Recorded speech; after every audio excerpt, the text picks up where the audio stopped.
اعوذ باللہ من الشیطان جی بسم اللہ الرحمن الرحیم۔ السلام علیکم میرے اسلامی بہن بھائیوں۔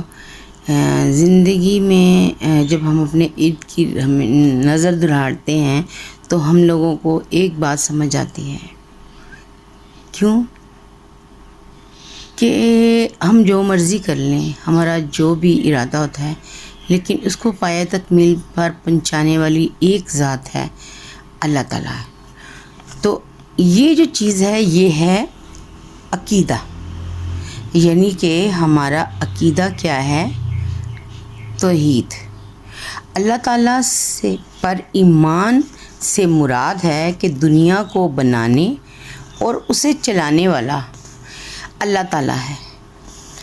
اللہ تعالیٰ پر ایمان لانا مسلمان ہونے کی پہلی شرط ہے۔ قرآن مجید میں بار بار اس کی تاکید کی گئی ہے۔ ارشاد باری تعالیٰ ہے، سب کے سب ایمان لائے اللہ اور اس کے فرشتوں اور اس کی کتابوں اور اس کے رسولوں پر۔ اللہ تعالیٰ کی ذات، صفات اور اختیار میں کسی دوسرے کو اللہ تعالیٰ جیسا قرار دینا شرک ہے۔ شرک سب سے بڑا گناہ ہے۔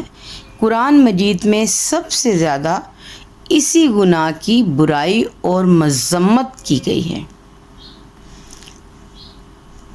پچھلی قوموں کی تباہی کے اسباب میں سب سے بڑا سبب یہی ہے کہ وہ شرک کیا کرتے تھے، یعنی کہ اللہ کے ساتھ کسی کو شریک کرنا بہت بڑا گناہ ہے۔ ہم اللہ کے علاوہ کسی پر بھی ایمان نہیں لا سکتے۔ عقیدہ توحید سے مراد ہے اللہ ایک ہے، اس کا کوئی شریک نہیں، وہ ذات، صفات اور اختیارات میں مطلق یعنی یکتا ہے۔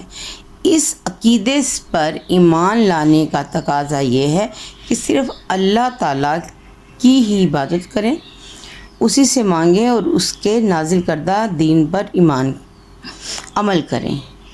اللہ تعالیٰ کا ارشاد ہے، قُلْ هُوَ اللَّهُ احد، اے نبی خاتم النبی صلی اللہ علیہ وآلہ وسلم، آپ فرما دیجئے کہ وہ اللہ ایک ہی ہے۔ ایک اور جگہ اللہ تعالیٰ کا ارشاد ہے، هُوَ اللَّهُ الَّذِي لَا إِلَٰهَ إِلَّا اللَّهُ، وہی اللہ ہے جس کے سوا کوئی معبود نہیں ہے، معبود نہیں ہے کوئی۔ حضرت محمد صلی اللہ علیہ وآلہ وسلم جب لوگوں کو اللہ تعالیٰ کی طرف بلاتے تو ان سے کہتے، اے ایمان والو، تم اگر یہ اقرار کر لو کہ اللہ تعالیٰ کے سوا کوئی معبود نہیں تو تم کامیاب ہو جاؤ گے۔ توحید کی وضاحت۔ عقیدہ توحید تمام اسلامی عقائد کی بنیاد ہے۔ اس عقیدے پر ایمان لائے بغیر کوئی بھی عمل اللہ تعالیٰ کے نزدیک قابل قبول نہیں۔ تمام انبیاء کرام علیہ السلام نے اس عقیدے کی تعلیم دی۔ قرآن مجید میں سب سے زیادہ زور عقیدہ توحید پر دیا گیا۔ اللہ تعالیٰ کی ذات، صفات یا اختیارات میں سے کسی کو شریک ٹھہرانا شرک کہلاتا ہے، جو سب سے بڑا گناہ ہے۔ عقیدہ توحید کی وضاحت کچھ یوں ہے کہ اللہ تعالیٰ ہر چیز کا حقیقی مالک ہے، ہر چیز اسی نے پیدا کی ہے، زندگی اور موت اسی کے ہاتھ میں ہے، صرف وہی عبادت کے لائق ہے، وہ ہمیشہ سے ہے اور ہمیشہ رہے گا۔ وہ بہت مہربان اور رحم فرمانے والا ہے، وہی سب کو رزق دیتا ہے۔ اسلام میں عقیدہ توحید کی اتنی اہمیت ہے کہ جو اس عقیدے کو نہ مانے وہ کسی صورت میں جنت میں نہیں جائے گا۔ ہم لوگوں کی زندگیوں میں مطلب یہی ہوتا ہے نا کہ یا باری تعالیٰ ہمیں جنت الفردوس میں جگہ دے، سارا کچھ کرا کے زندگی اینڈ میں یہی ہوتا ہے کہ ہمیں معاف کر دینا اور ہمیں جنت میں لے کے جانا ہے۔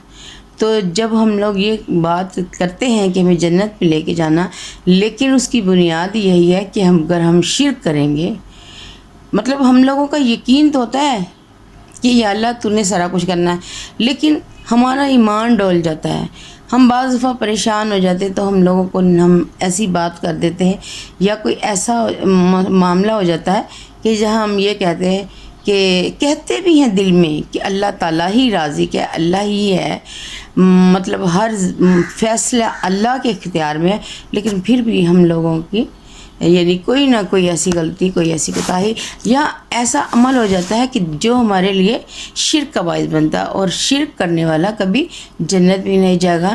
جب ہم مسلمان ہیں تو ہمارا یہ یقین ہوتا ہے کہ ہم لوگوں نے جنت میں جانا ہے، لیکن ایک چھوٹے سے شرک کی وجہ سے ہم لوگ اس جنت کو کھو بیٹھیں گے۔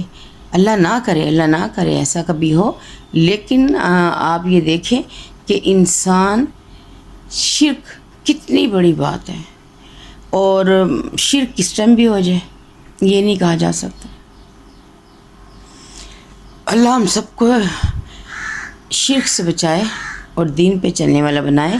اسلام میں عقیدہ توحید کی اتنی اہمیت ہے، جو اس عقیدے کو نہ مانے وہ کس صورت میں جنت میں نہیں جائے گا۔ اللہ تعالیٰ ہمارا خالق و مالک ہے، وہ ہمارا رب ہے، اس کی بے شمار نعمتیں پانے کے بعد ہم اس پر اس کے حقوق ادا کرنا اور بھی ضروری ہو جاتا ہے۔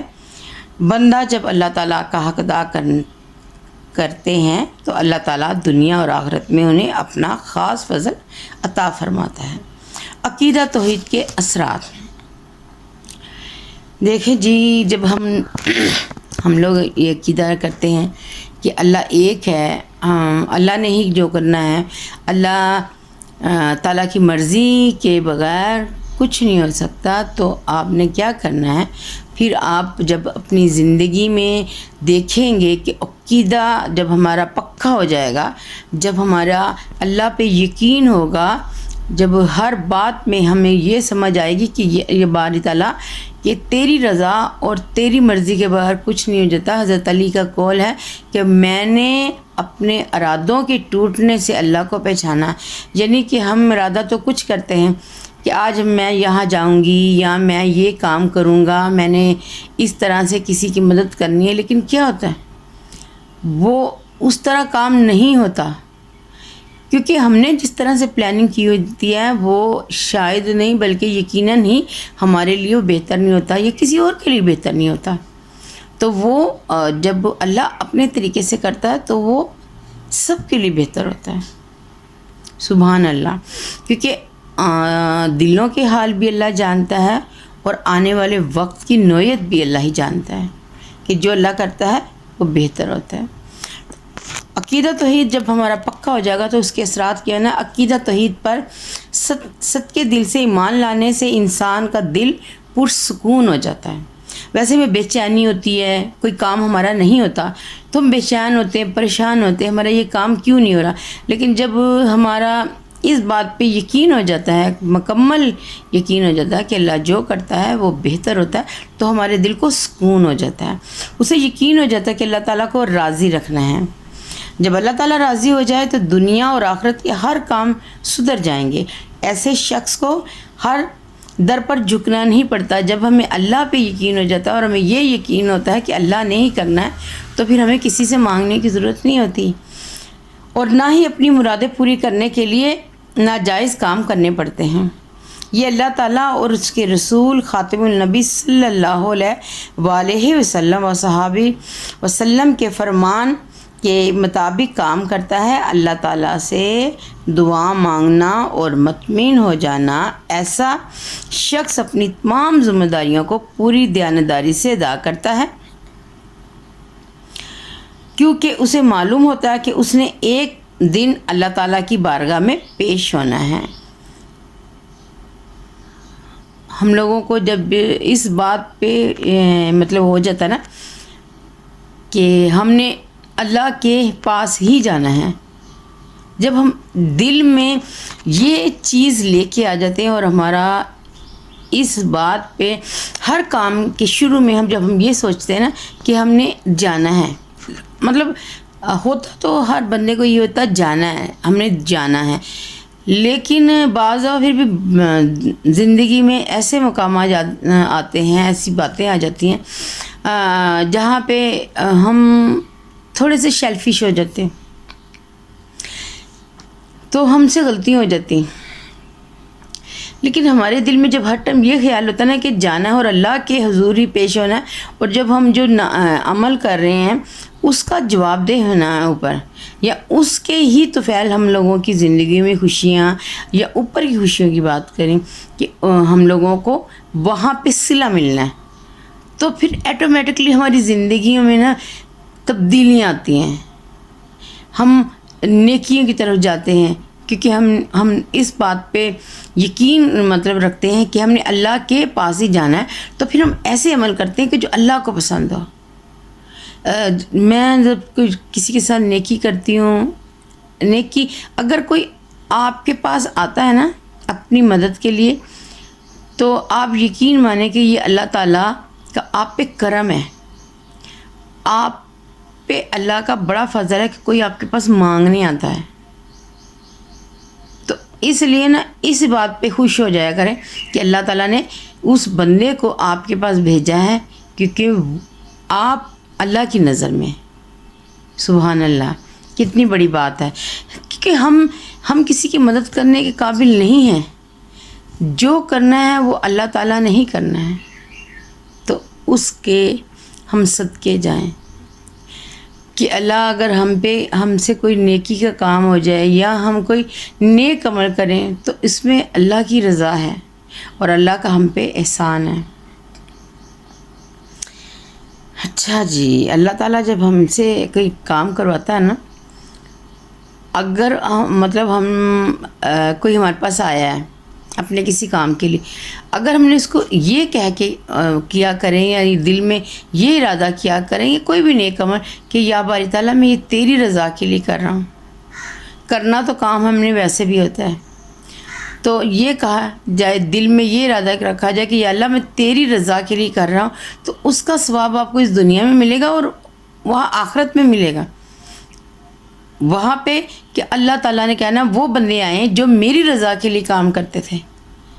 تو سبحان اللہ کہ جب ہم اللہ کے نزدیک کھڑے ہوں گے، اس بات سے بڑھ کر تو کوئی بات نہیں ہے کہ بس یہ تو دنیا ہے جہاں پہ ہم نے فصلیں اگانی ہیں، یعنی ہم نے فصل اگانی ہے اور وہاں پہ ہم لوگوں کو اس کا پھل ملے گا. وہ جو فصل ہم نے یہاں بو دینی ہے نا، جو ہم نے فصل بو دی ہے، بیج بونا ہمارا کام ہے، اور وہ پھل وہاں پہ تیار ہو کے ہمیں ملے گا. اس لیے اچھا کریں اور اچھے کی امید رکھیں، چاہے آپ کا کوئی نہیں سمجھتا یا آپ کو اس طرح سے نہیں آپ کو جواب دیا جاتا، جیسے آپ پازیٹیو ہو کے کرتے ہیں لیکن آگے سے آپ کو نیگیٹیوٹی ملتی ہے، دل دکھتا ہے، پریشان ہو جاتا ہے بندہ وقتی طور پہ کہ بھئی میں تو اس کے ساتھ اتنا اچھا سلوک کرتی ہوں یا میں نے تو اس کے لیے بڑا اچھا کیا. وقتی طور پہ بہت دکھ ہوتا ہے. پھر بندہ یہ سوچ کے کہتا ہے کہ وہ جو بندہ آپ کو دیتا ہے نا، اس کے پاس جو ہوگا اس نے وہی دینا ہے.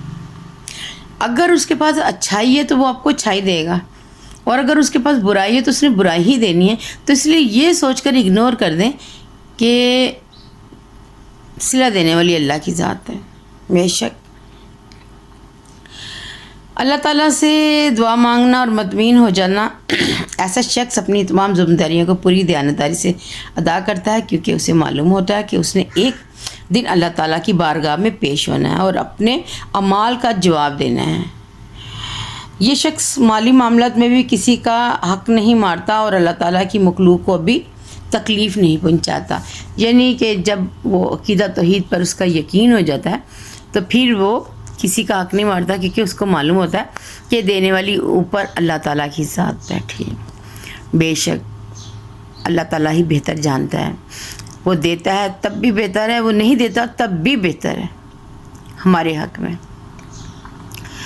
لے جی دعا میں یاد رکھیے گا اور اپنے اور میرے حق میں دعا کرتے رہا کریں کہ اللہ تعالیٰ مجھے کامیاب کریں، دین کی چھوٹی چھوٹی باتیں اور ایک دوسرے کا دکھ درد بانٹا کریں. یہ بھی ایک صدقہ جاریہ ہے کہ کسی کے دکھ کی بات سن لینا یہ بھی بہت بڑی نیکی ہے۔